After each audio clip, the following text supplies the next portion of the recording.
Hello बच्चों। आज हम लोग क्लास 7 की अपनी इंग्लिश बुक इंग्लिश रीडर का लेसन 12 देखने चल रहे हैं। लेसन का नाम है कबीर। तो सबसे पहले कबीर जी के बारे में थोड़ा जान लेते हैं। कबीर जी एक महान कवि और संत थे। वो खुद को अल्लाह और राम दोनों का पुत्र बताते थे। अब इसकी वजह से क्या होता था कि उनके जो अनुयायी होते थे उनके बीच में ही विवाद होने लगता था। वो चाहते थे कि वो राम को माने, कुछ चाहते थे कि वो अल्लाह को माने। लेकिन इस चक्कर में उसके उनके विरोधी भी बहुत सारे हो गए, तो वो जाके राजा से शिकायत कर दिए। तो राजा इनको पहले कहते हैं कि नदी में फेंक दो, लेकिन वहाँ उनको कुछ नहीं होता है।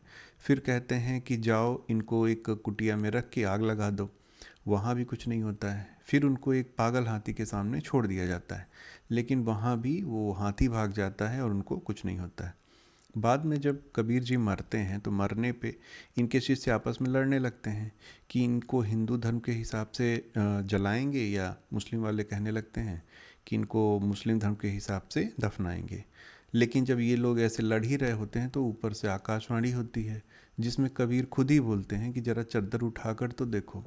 तो जब चद्दर उठा के देखते हैं तो उसके नीचे केवल फूल मिलते हैं, और वो फूल हिंदू और मुस्लिम आपस में बांट लेते हैं।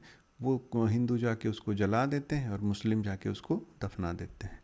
तो बच्चों, इस तरह से कबीर जी ने हमेशा से हिंदू मुस्लिम को पास लाने का प्रयास किया। उन्होंने दोनों धर्मों में जो खराबियां थी, कुरीतियां थी, उनको भी लोगों के सामने रखने का प्रयास किया। तो चलिए हम लोग इसके क्वेश्चंस देखते हैं। सबसे पहले है, what do Kabir songs and poems tell us. अब प्रश्न क्या कर रहा है कि कबीर के जो गाने हैं और उनकी कविताएं हैं वो हमें क्या बताते हैं। तो आंसर क्या है, Kabir songs and poems tell us that God is everywhere. तो कबीर जी के जो गाने हैं और उनकी जो कविताएं हैं वो हमें बताती हैं कि भगवान हर जगह है। गॉड इज़ एवरीवेयर, प्रभु भगवान हर जगह है। फिर दूसरा प्रश्न क्या है, why were the Hindus and the Muslims angry with Kabir. हिंदू और मुस्लिम कबीर जी से गुस्सा क्यों थे। तो इसका आंसर क्या होगा, the Hindus and the Muslims were angry with Kabir. हिंदू और मुस्लिम कबीर जी से गुस्सा थे because he used to say that he was child of Allah and Ram both. क्योंकि वो कहा करते थे कि वह बच्चे हैं अल्लाह और राम दोनों के। तो इस वजह से उनके बीच में विवाद हो जाता था। क्यों? क्योंकि वो चाहते थे कि वो हमारे ही भगवान को माने, लेकिन वो दोनों भगवान को मानते थे। फिर है, what happened when the king soldiers put Kabir in hut and set it on fire. तो प्रश्न क्या है कि क्या होता है जब राजा के सैनिक होते हैं कबीर को एक कुटिया में रख देते हैं और उसे आग लगा देते हैं। तो उत्तर देखते हैं, when the king soldiers put Kabir in a hut and set it on fire. जब राजा के सैनिक कबीर को एक कुटिया में रख कर आग लगा देते हैं, द हट burn down but Kabir was safe. कुटिया जल जाती है लेकिन कबीर को सुरक्षित रहते हैं, उन्हें कुछ नहीं होता है। अगला प्रश्न क्या है, whose voice did the Hindus and the Muslims hear from the sky. अब यहाँ पे कह रहा है प्रश्न में कि किसकी आवाज़ हिंदू और मुस्लिमों ने सुना आसमान से। तो इसका उत्तर क्या है, the Hindus and the Muslims heard the voice of Kabir from the sky. हिंदुओं और मुस्लिमों ने आसमान से कबीर की आवाज़ को सुना था। फिर अगला प्रश्न है, what did the people find when they took off the cover from Kabir's dead body. तो प्रश्न क्या कह रहा है कि लोगों को क्या मिला जब उन्होंने कबीर की डेड बॉडी से कपड़ा हटाया। तो आंसर क्या होगा, the people found some flowers when they took off the cover from Kabir's dead body. लोगों को कुछ फूल मिले जब उन्होंने डेड बॉडी के ऊपर से कपड़ा हटाया था। तो इस तरह से इसके क्वेश्चन आंसर समाप्त होते हैं। आगे हम लोग देखते हैं वर्ड पावर। इसमें कह रहा है कि add E R to given words and use them in meaningful sentences. मतलब कुछ शब्द दिए गए हैं, उसमें आपको ई आर जोड़ना है और एक नया शब्द बनाना है, फिर उसका यह वाक्य प्रयोग भी करना है। चलिए देखते हैं। जैसे पहला शब्द है बैंक। बैंक में जब ई आर जोड़ा जाएगा तो बैंकर हो जाता है। ठीक है, बैंक माने बैंक ही होता है, और बैंकर जो बैंक का काम करता है उसको बैंकर बोलते हैं। तो इसका वाक्य प्रयोग क्या होगा, my brother is a banker. तो कौन, मेरा भाई एक बैंकर है, मतलब बैंक में काम करने वाला है। फिर दूसरा क्या है, रिफॉर्म। रिफॉर्म मतलब होता है चीज़ों को ठीक करने वाला। अगर उसमें ई आर जुड़ गया तो अब वो व्यक्ति बन गया रिफॉर्मर। रिफॉर्मर हो गया तो क्या होगा इसका वाक्य प्रयोग, Gandhi ji was a reformer. Gandhi ji एक सुधारवादी थे। ठीक है। फिर अगला शब्द है थिंक। थिंक मतलब सोचना, अगर ई आर जुड़ गया तो थिंकर। थिंकर मतलब होता है सोचने वाला। तो she is a deep thinker, वह बहुत गहराई से सोचने वाली है। नेक्स्ट क्या है, प्ले। प्ले मतलब खेलना होता है, अगर ई आर जोड़ दिया जाए तो शब्द बनेगा प्लेयर, खेलने वाला। Virat is a great player, Virat एक महान खिलाड़ी है। नेक्स्ट होता है टीच। टीच मतलब होता है पढ़ाना, और ई आर जोड़ दिया जाए तो शब्द बन जाएगा teacher. I am a teacher, मैं एक अध्यापक हूँ। फिर अगला शब्द है पब्लिश। पब्लिश मतलब होता है संपादित करना। ई आर जोड़ दिया गया तो वो हो जाएगा पब्लिशर, संपादन करने वाला, तो संपादक कहलाता है वो। तो इसके लिए वाक्य प्रयोग क्या होगा, द बुक पब्लिशर मतलब बुक संपादित करने वाला या बुक संपादक एक्सेप्टेड माई न्यू नॉवेल, उसने मेरी नई नॉवेल को एक्सेप्ट कर लिया। तो ये हो गया। फिर हम लोग देखते हैं लैंग्वेज प्रैक्टिस में फ्रेजल वर्ब्स। फ्रेजल वर्ब्स क्या होते हैं, ये एक प्रकार की क्रिया होती है जो 2-3 शब्दों को जोड़ के बनती है। तो जैसे पहला शब्द यहाँ पे दिया गया है set fire to. Set fire to अगर एक साथ बोला जाए तो इसका मतलब होता है आग लगाना। पुट सम वन और समथिंग टू फ्लेम्स, किसी सामान या किसी चीज़ को फ्लेम्स में डाल देना, मतलब आग लगा देना। बर्न डाउन मतलब होता है जला देना। तो डैमेज बाई फायर मतलब आग लगा के किसी चीज़ को बेकार कर देना, उसी को कहते हैं बर्न डाउन। फिर होता है रैन अवे। रैन अवे मतलब होता है भाग जाना। स्केप्ड और लेफ्ट, ये भी इसका सिनोनिम हो जाएगा, स्केप्ड और लेफ्ट। फिर होता है सेट फ्री। सेट फ्री मतलब मुक्त करना।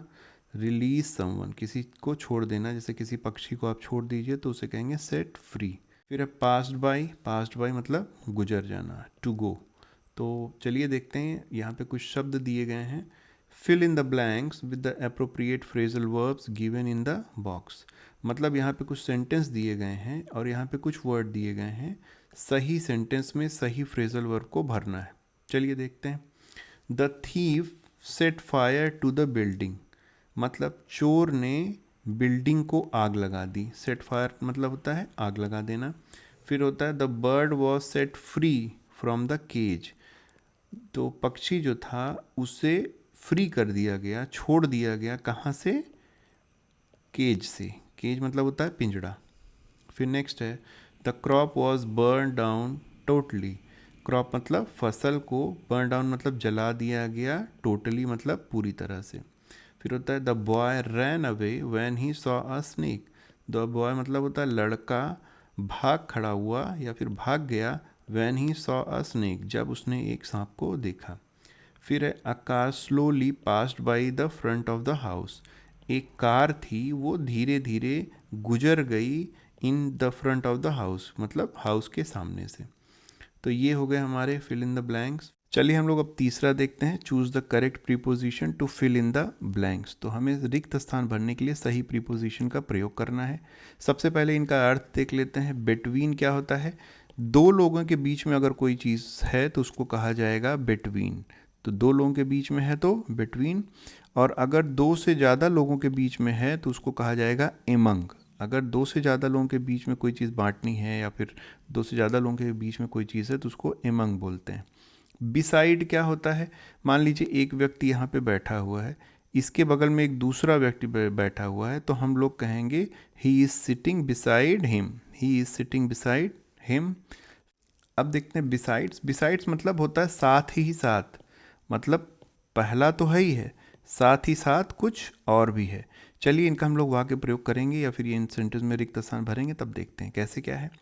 Distribute sweets between two brothers. अब देखिए यहाँ पे दो ही लोग हैं, तो दो लोगों के बीच में अगर कोई चीज़ बांटनी है तो उसको क्या बोलेंगे, बिटवीन। फिर अगला है the principal distributed the prizes among students. अब यहाँ पे स्टूडेंट्स है, स्टूडेंट्स मतलब कई सारे स्टूडेंट हैं, तो उनके बीच में अगर कोई चीज़ बांटनी है, कई सारे लोग हैं, तो उसको क्या बोला जाएगा, एमंग। फिर है Rakesh was sitting beside me.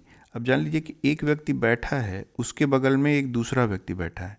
तो मैंने कहा कि ये है, मान लीजिए राकेश है, तो मैं क्या कहूँगा, Rakesh is sitting beside me. तो मेरे बगल में राकेश बैठा हुआ है, तो ये बोला जाएगा। फिर है बिसाइड्स। बिसाइड्स मतलब होता है साथ ही साथ, साथ ही साथ। तो क्या होगा, he reads novels besides the text books. मतलब वो टेक्स्ट बुक तो पढ़ता ही है, साथ ही साथ वो नॉवेल भी पढ़ता है, वो टेक्स्ट बुक के साथ साथ नॉवेल भी पढ़ता है। तो यहाँ पे साथ ही साथ होगा बिसाइड्स का मतलब। तो आप यहाँ ध्यान से देखिएगा, बिसाइड और बिसाइड्स में क्या अंतर है। बिसाइड मतलब होता है एक व्यक्ति बैठा है, उसी के बगल में कोई दूसरी चीज़ है, तो उसे कहा जाएगा बिसाइड, बगल में। अब बिसाइड्स मतलब होता है साथ ही साथ, ये दोनों का अंतर है। फिर हमें दिया गया है कि the official language of government of India is Hindi and English. Bharat की राजकीय भाषा, मतलब राजकीय कार्यों को करने के लिए दो भाषाएं हैं, एक हिंदी है और इंग्लिश है। अब यहाँ पे दिया गया है कि other languages spoken in some states of India. मतलब भारत के कुछ राज्यों में कौन सी लैंग्वेज बोली जाती है, यहाँ पे वो दिया गया है। तो चलिए देखते हैं। जैसे बिहार है, तो बिहार में क्या बोली जाती है, मैथिली बोली जाती है। ओडिशा में क्या बोली जाती है, ओडिया बोली जाती है।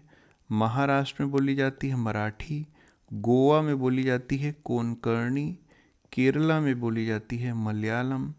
पंजाब में बोली जाती है पंजाबी। कर्नाटक में बोली जाती है कन्नड़। असम में बोली जाती है असमी। आंध्र प्रदेश में बोली जाती है तेलुगु। तो ये यहाँ पे दी गई हैं, यहाँ पे ये राज्य हैं और ये वहाँ पे बोली जाने वाली भाषा है। तो ये आपको याद करना है। तो बच्चों, इसी के साथ हमारा ये चैप्टर समाप्त होता है। अगले चैप्टर में हम लोग फिर से मिलेंगे।